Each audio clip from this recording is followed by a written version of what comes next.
good morning class. So you're well. So, who can tell me that what is the date today? The date to date is Can you give the name? 11th. Can you give the name? What the date today is? So as I do wrap the topic, this was supposed to be the answer as well. So as I do wrap the topic, be taking a recap of where we started from and make sure that you can at least get a complexity. And you pick from there. So one.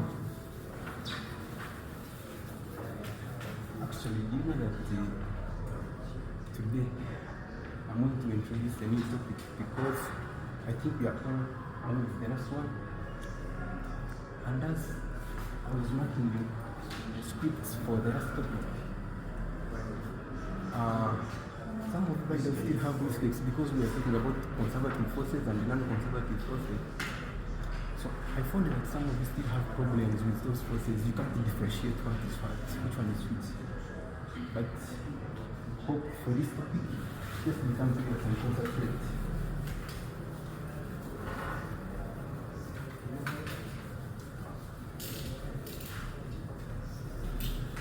So I think this will be enough for me. After you get back, and I hope to explain.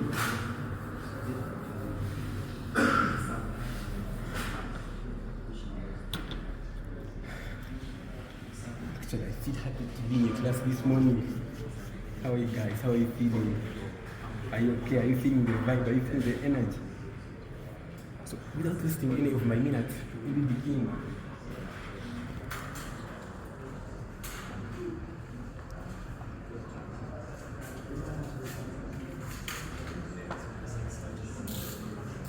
So, this is solid friction, and it's a new topic. Hope you guys enjoy as I start. One, what should come to mind when you hear the term solid friction? We have two words in this context. We have solid and we have friction. Yeah, I know you guys have used these things, but not until the one just doing is become solid friction. So we just combine them, okay? So to begin with, it's getting the definition of what friction is to be. Friction is a force. As you know, we have very many types of forces. We have frictional force, we have the gravitational force, we have the centrifugal force, we have the centrifugal force, mentioned by a few. But today, our main point of view is the frictional force, okay? So, hope you guys all are sitting on the chalkboard. I want to begin with the definition of solid friction. You have to know what solid friction would be really in the context that we are dealing with. One, solid friction as here, of course it has to be a force because it is a force. So in our definition we have to embed the word force, okay? We have to put the word force. I'm speaking these words with emphasis such that they can't get off your head.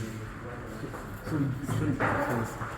And you're saying that it is the force which opposes the tendency. It opposes the tendency of a body to slide over one another. So it is the force which opposes the tendency of a body to slide over one another. We'll be dictating for you notes, but now I'm going to take you and read this. Okay?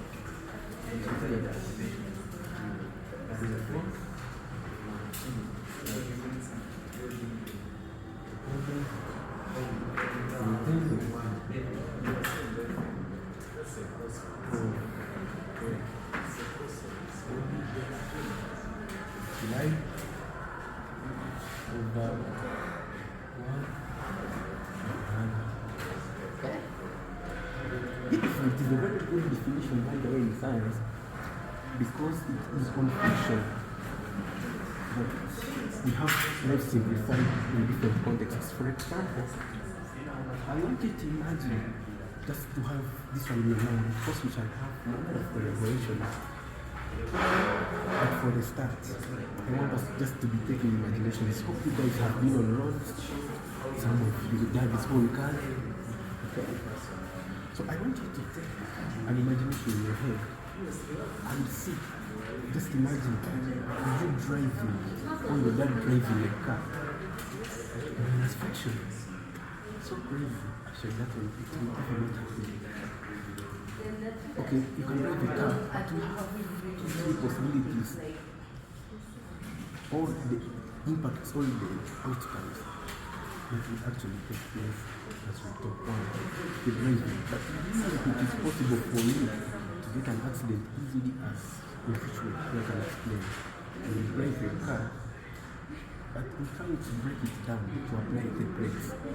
The brake system which will be working, but because your tires do not have those, there are things that you call the treads. So the other things that will help the car brake system actually work more efficiently. So in other words, friction in one way, as we shall see in the as time goes on, we shall see. We shall have a friction which is of an advantage and at the same time of an advantage. Okay? So, you guys don't write this one because it is what I want to teach. So, we have our definition. So, this is the definition for solid friction. But in these things, we have what we call the limiting friction.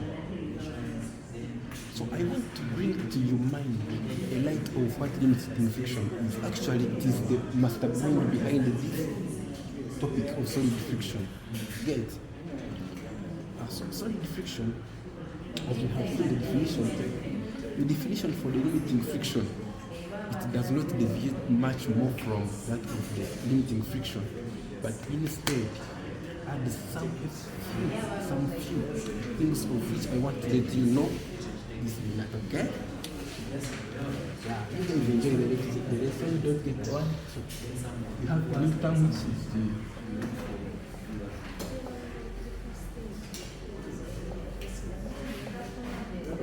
limiting friction.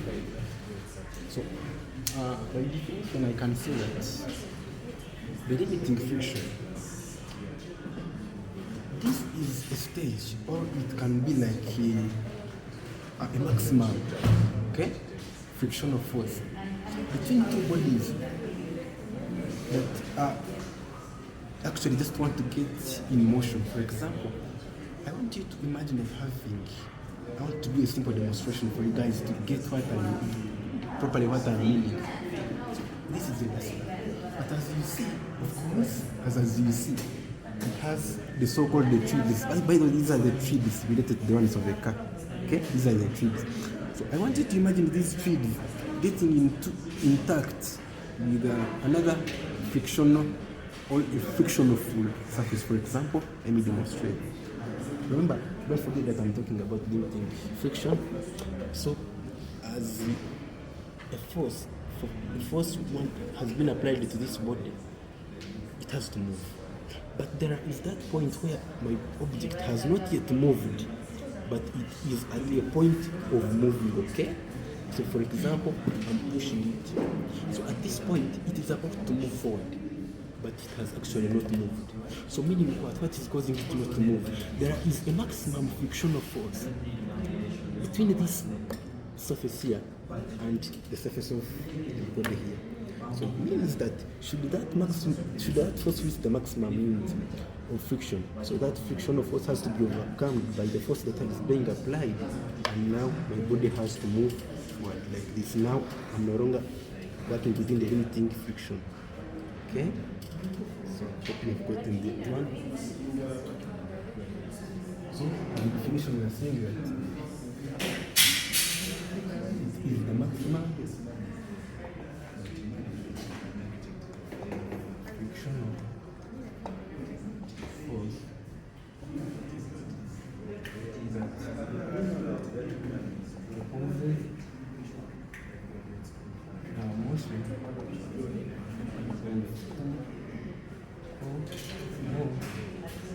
bodies that are about to move. I think that is the definition clearly. But since I came here, we have been talking about friction, solid friction, liquid friction. Friction actually falls in categories, okay? Friction falls in categories. For example, it is from here that I will base from to tell you that we have types of friction. And the types of friction can be two. They actually two. So that they can be two, but they are two. Okay? So let us look at the types of friction.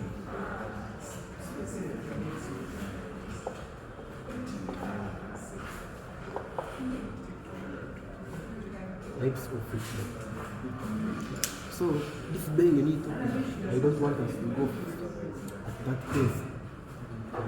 We have been moving on to the previous topic, and I want us to take our time to understand the topic deep in detail. If you listen to how you see me right in front of you, what are what? Let's continue.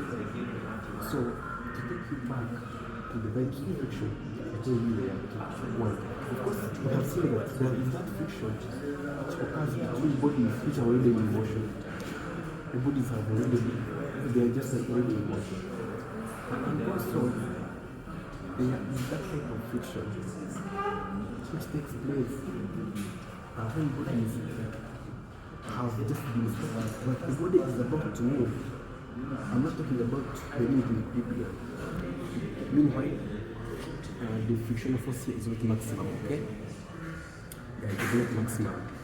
So meaning that in the case of friction, one has like we have that frictional force between two bodies that are in motion, and we can call it kinetic. The word kinetic, it also means that those two bodies possess momentum. So I'm sorry because I'm bringing a new term, momentum, but just to get to know, as we shall reach there, just give it time. But momentum is that energy that the two bodies which are moving do possess. That energy that is called using them to move, so we call momentum. We shall reach there. I don't want to read this term. So we have what we can call the kinetic friction, okay?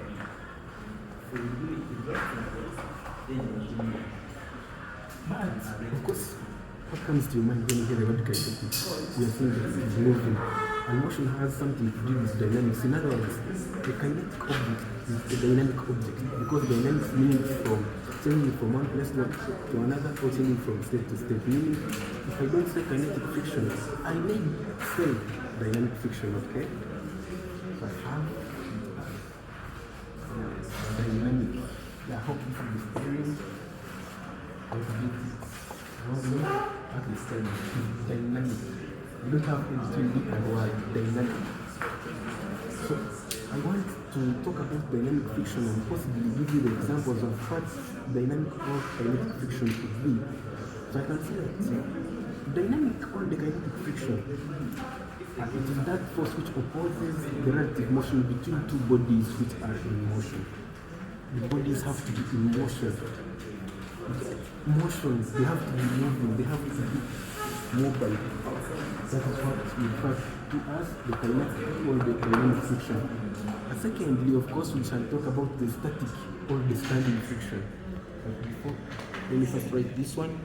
As you do note something down, because at the end of it all, you need these notes, okay? So I'm using a bullet. So I'm saying that the friction force between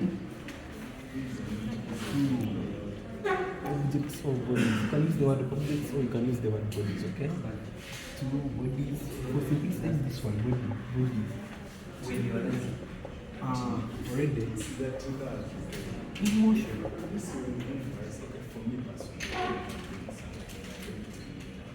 I'm emphasizing this word already in motion for only dynamic friction because it is actually where we get the difference between the kinetic and the static friction, okay? Yes. Excuse me, sir. Yes, excuse me.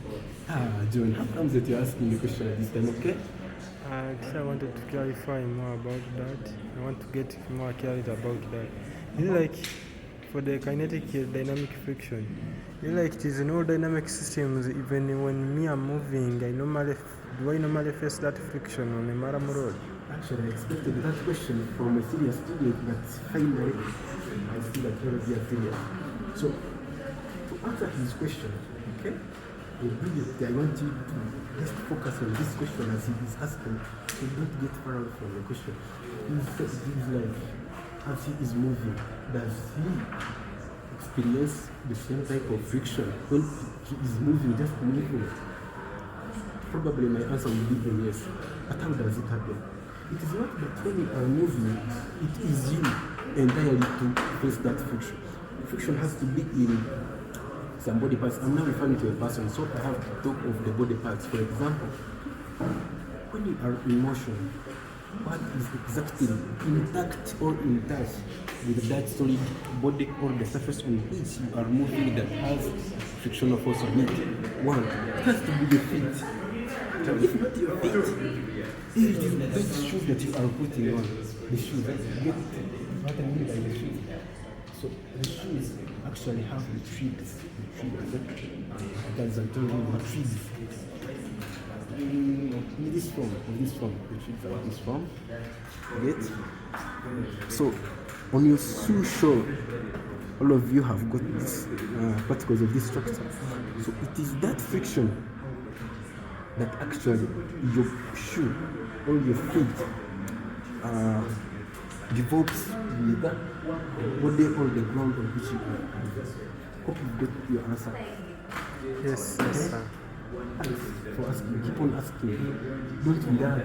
You think you need to be so creative and logical. So, this one is done. Kinetic friction, okay? So, you guys are wondering that you're asking questions. So, we have what we call the static friction.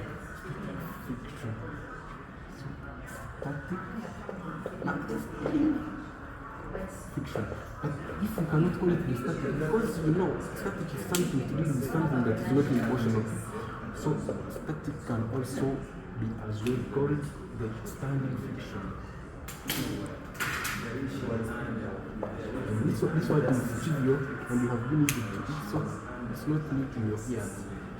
So we have what we call the static or the standing friction. So this one by just the definition.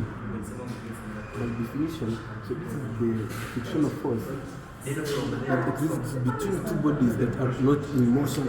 Those two bodies are static. Being static means that you possess no momentum. You have no kinetic energy. Okay? So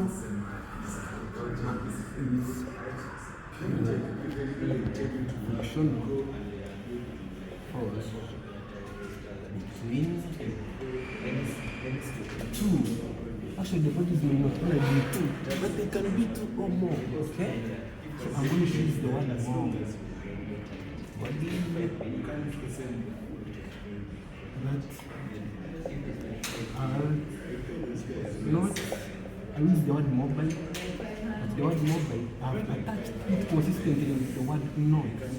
So meaning those two bodies are stationary. Actually, they put stationary. These two bodies are stationary. Yes. Hope you are all here.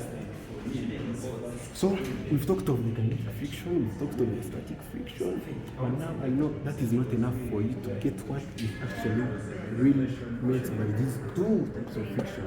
Okay? But to dive deep into content, so when these scientists found out that there was friction, of course, something that has been derived, they have to get the rules governing that thing, okay? Excuse me, sir. Yes, excuse me.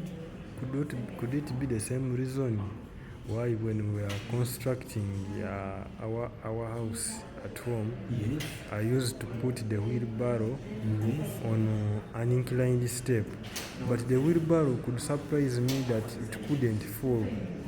But whenever I would put a ball, it would slide downwards, but the wheelbarrow could stay up on the inclined step. So now actually it is also a very good question. Thanks, Musa. Thanks for that question.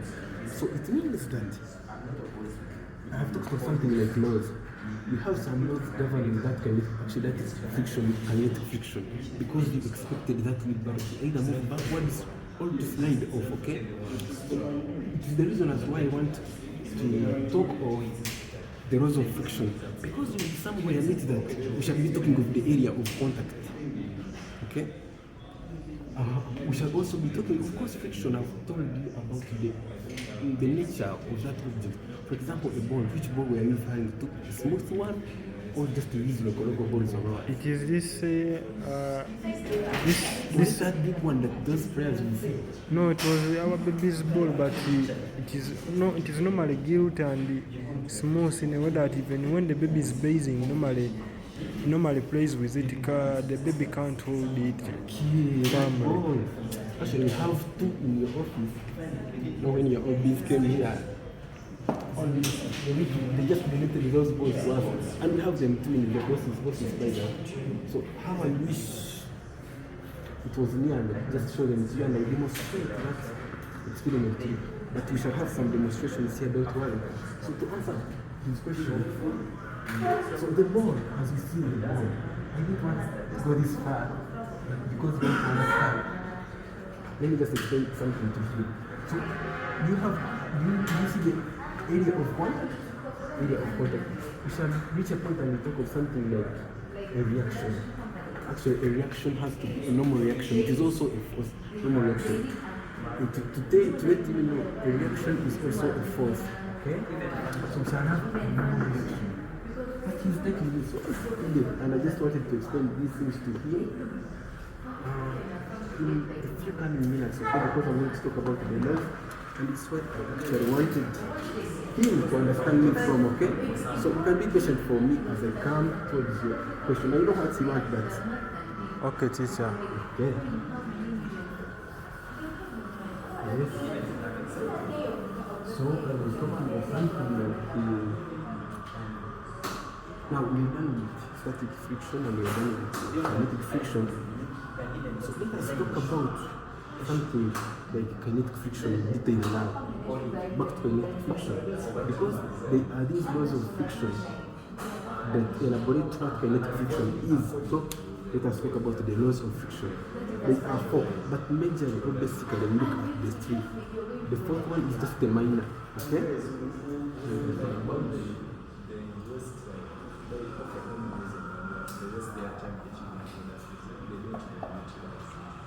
Let's talk about the laws of friction. Talking about the laws of friction. So, you see that there are three. One, don't forget that the very first law, we get it from our definition. Our definition. And according to our definition, we are saying that friction of force is the genus of the body is not over matter. It just has to oppose. We did not include something in our definition. We are saying that the force that opposes, okay, the relative motion of two bodies. So on our laws of friction, the very first one, we say that first, okay, this is how we should answer when it is paper, because I'm telling you the thing that you actually have to be going to define. So it states that the very first one. These laws, we need not to interchange the laws, they should be taken in order. They are three. So we are saying that friction of force is direction of force is directly proportional to the normal reaction. That is the first law. It is the first law. So we can even go to the second law. We say that friction of force is independent of the area of contact, provided the normal reaction is constant. Okay? Friction of force, right, is independent of the area of contact, provided the normal reaction is constant. That one is our second law. We also say that the third law, friction of force, is directly proportional to the normal reaction, but independent the relative velocity of motion, okay? It's independent. Still say that independent of x, but it is directly proportional to the normal reaction. This reaction has to be normal. Then the third there, okay? We say that it is independent of the not my velocity by the relative velocity. Because it has to be proportional to relative velocity, okay? So now we have the experiment or the molecular explanation for the occurrence of friction. And here we focus majorly on the very first law. We say how does friction occur? Why does it have to occur? So I want you to know that on a microscopic level or on a microscopic scale, we have what we call, so assuming you have my surface here. According to your eyes, because your eye does not view microscopic objects, it is only entitled to view the macro. Macro means the macroscopic objects. So it means when I use just a microscope to observe my surface, this surface here has got small projections. You understand what I mean by small projections? Yes, I know you understand. So it has got what we call the small projections on a microscopic level. So the projections are like this. So it means if this is my surface and I have my other surface moving over to this rough surface which has small particles which project outward on a microscopic level, so I bring my other surface that has the same projections. So when these two surfaces are in contact, as you see, of course, this is like a twist surface, okay? So the twist, all the teeth, they just join, they interlock. We call it interlocking in scientific terms. So there will be interlocking. And the process of interlocking, after we have been interlocked like this, okay? They have just formed what we call the welded joints. We call them the welded joints. These joints here, you see, they are so welded. So after those welded joints have been formed, so should we try to move this surface over this one like this? You see how it is happening? Actually, this one is so interesting. You see? So meaning this is how friction occurs. So if this one tries to get out of this one, it has to join into this one. But now the process tends to slow the motion process, okay? So this is how friction occurs. So I want you to do this one on a level that we have a piece of block being moved over a rough surface. It can be a tarmac road or a road with mallam or ratio mallam. So these are the pieces that do the place like that. So as I have talked, I'm now explaining the theory behind friction or the molecular explanation of the currency of friction. That is what actually takes place, okay? But now we have talked friction. But if we take a look and we have a measurement of these two types of friction, when I talk of a measurement, I mean we do some experiments, okay? We'll start with experiment 1 for the determination of the static friction. Actually, it's not that I'm determining the static friction, it's what we call the coefficient of friction.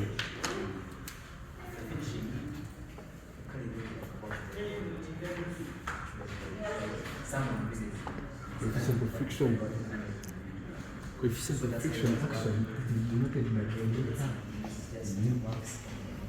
And I have not talked of the formula for calculating friction, but by Z I have reached coefficient of friction. So if our frictional force is and I have my normal reaction, I can see my body. The body reacts normally.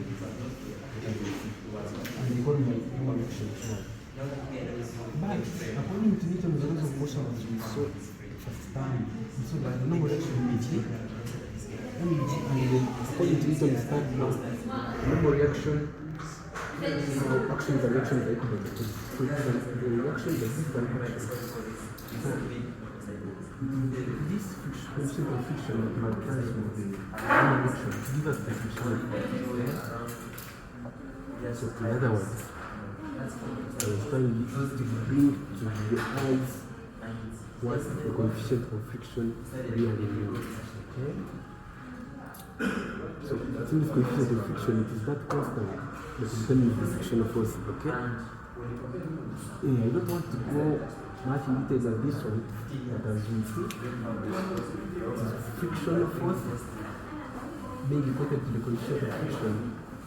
So I was at a point where I wanted us to determine the coefficient of friction for the static friction.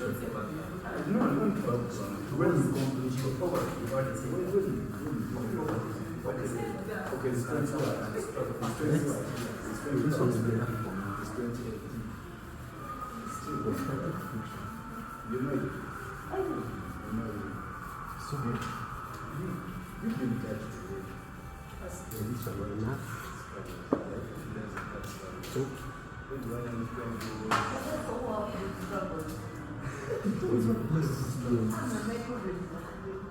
friction.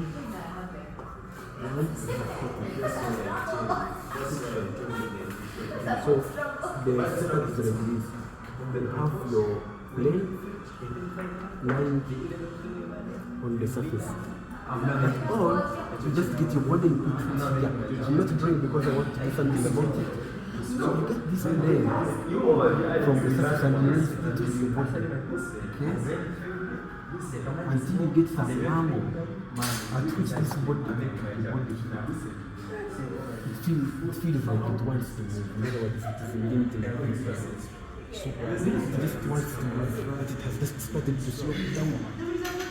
So it is at that point that we stop elevating our plane and measure the angle using our instruments, the mathematical instruments that we know measure the field. So these are mathematics. This one is mathematics. I think this one, according to your applied mathematics, the teacher told you that this component mg cosine, because it is the component that the reaction parallel to the plane. Actually, it is just perpendicular to the plane. If you resolve it, this component, the image, so in alpha, that becomes parallel to your plane. So remember the force is different. So I can okay? So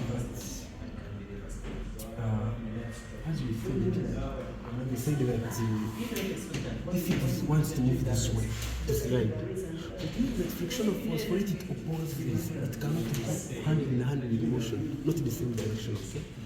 So we have our frictional force, the mu R being just opposing the direction of the motion, and it acts on the surface between the surface and the body. So individually we put the frictional force okay? But actions and reactions are equal, but opposite, it is just the basic Newton's law of motion that you have to move with. They are just opposite. This is mathematics, we call it equation 1. We have this one.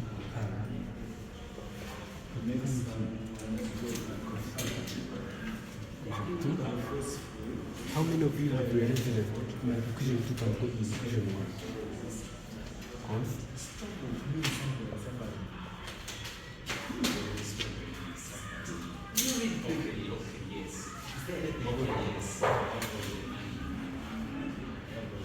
Sorry. Mathematics.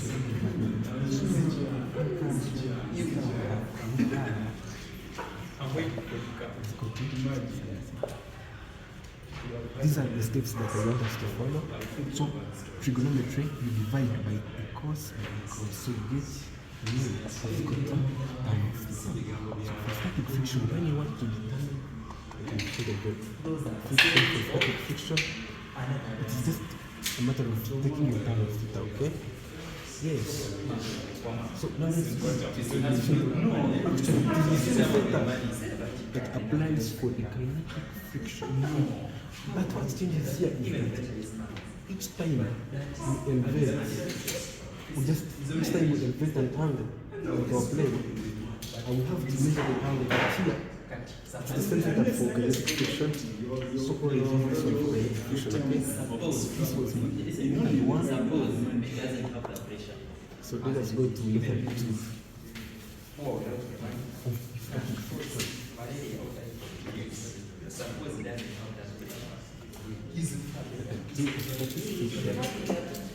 So I'm just going to draw the apparatus, the filter, and we'll just explain it later.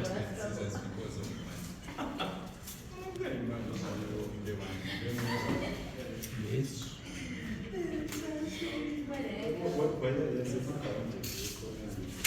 Of course, I have to explain, don't worry. I have to explain it. So, the explanation for this one is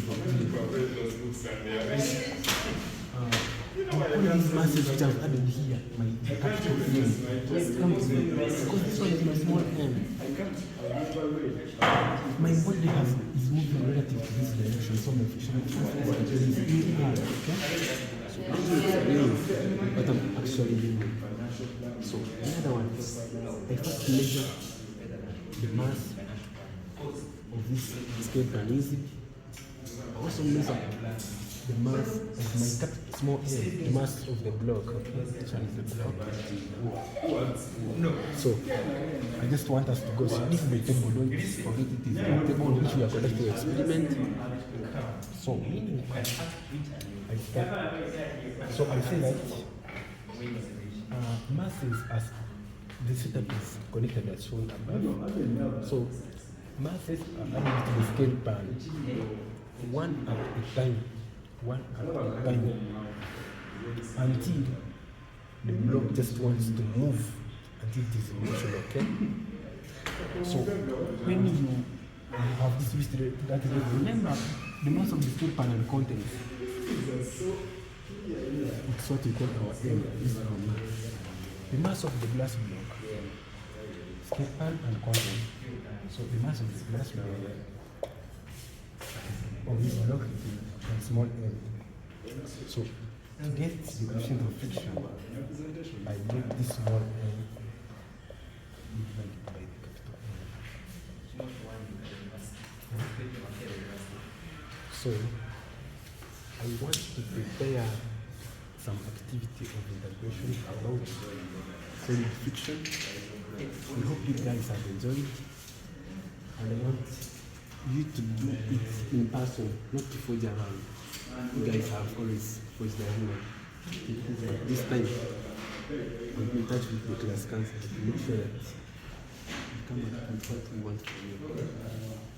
So, thanks for being your time. I'll see you next time.